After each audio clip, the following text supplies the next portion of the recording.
দুর্নীতির আখড়ায় পরিণত হয়েছে ইউনিয়ন পরিষদগুলো। টাকা ছাড়া হচ্ছে না কোনো কাজ। জন্ম নিবন্ধনের জন্য সরকার নির্ধারিত ফি ৫০ টাকা থাকলেও দিতে হচ্ছে বেশি টাকা। জাতীয় দৈনিক সরেজমিন বার্তার অনুসন্ধানীতে গোপন ক্যামেরা ধারণকৃত দেখুন বিস্তারিত ভিডিওতে।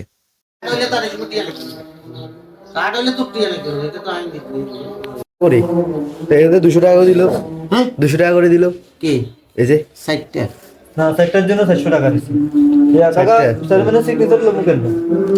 এই সরকার নির্ধারিত ফি নাকি এটা? দোকান তো লই লইবে। হ্যাঁ এই সরকার নির্ধারিত ফি। সরকার নির্ধারিত ফি হলো 50 টাকা।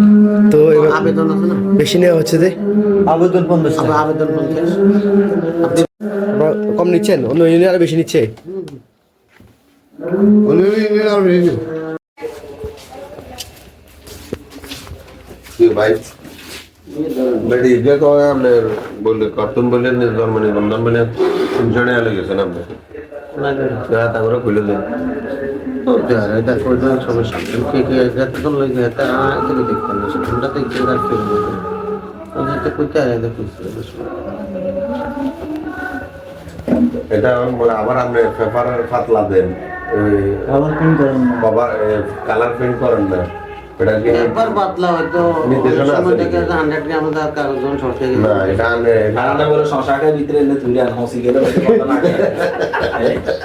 শশাকে নাকি বন্ধ হয়ে গেছে ইয়েরে আর আপনি নিবন্ধন কালার প্রিন্ট দিবেন এবং পেজ ভালো করে দিবেন আমরা কিনেন না রঙিন প্রিন্টার আমরা কিনে রঙিন প্রিন্টার এটা দাগ তুলে আমরা আমরা কিনে আর কি আই গেনে আর কাজ দেখি আর তো এটা আমনেরে তো না প্রতিষ্ঠান আমনেরে একবার সুমন মিয়ারে ইয়া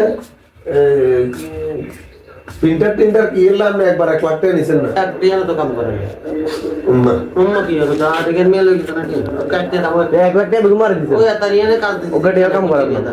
আর আনা তো বিজয় তারিয়ানে খেয়াল দিয়ে মেরামত দিছেন না তা হাতে নিয়ে গিয়ে হাতে তাকে কে ভালো তাকিকা আসবাবপত্র ডিসি তো বলি গেছে ডিসি আই এর বলি গেছে যে এটা বাবা তো তাহলে আমরা তাকিকা অন্তত দেখুন তো প্রজেক্ট দা ঠিক আছে ডিসি আছে আর অডিটে মানে ডিসি আছে রুমও আছে আর রুমও তো আর রুমে আছে আরে বসে আর কাটাই গেলে তাকে বানিয়ে না এটা বাদ এটা এখন অন্তত করতে হলে আমরা মানিয়ে যাওয়ার সম্ভাবনা নেই লাগে জায়গা নিয়ে তো দিলে আমরা কত কাজ করব তো কইতে না তাকিকা আবার রুমিকার ভিতরে কাইলে হরুগা ঢুকছি সাজেন আমি মোহাম্মদ হুমায়ুন কবির শ্বশুর ছাত্র মোহাম্মদপুর ইউনিভার্সিটির সেনবাগ নগর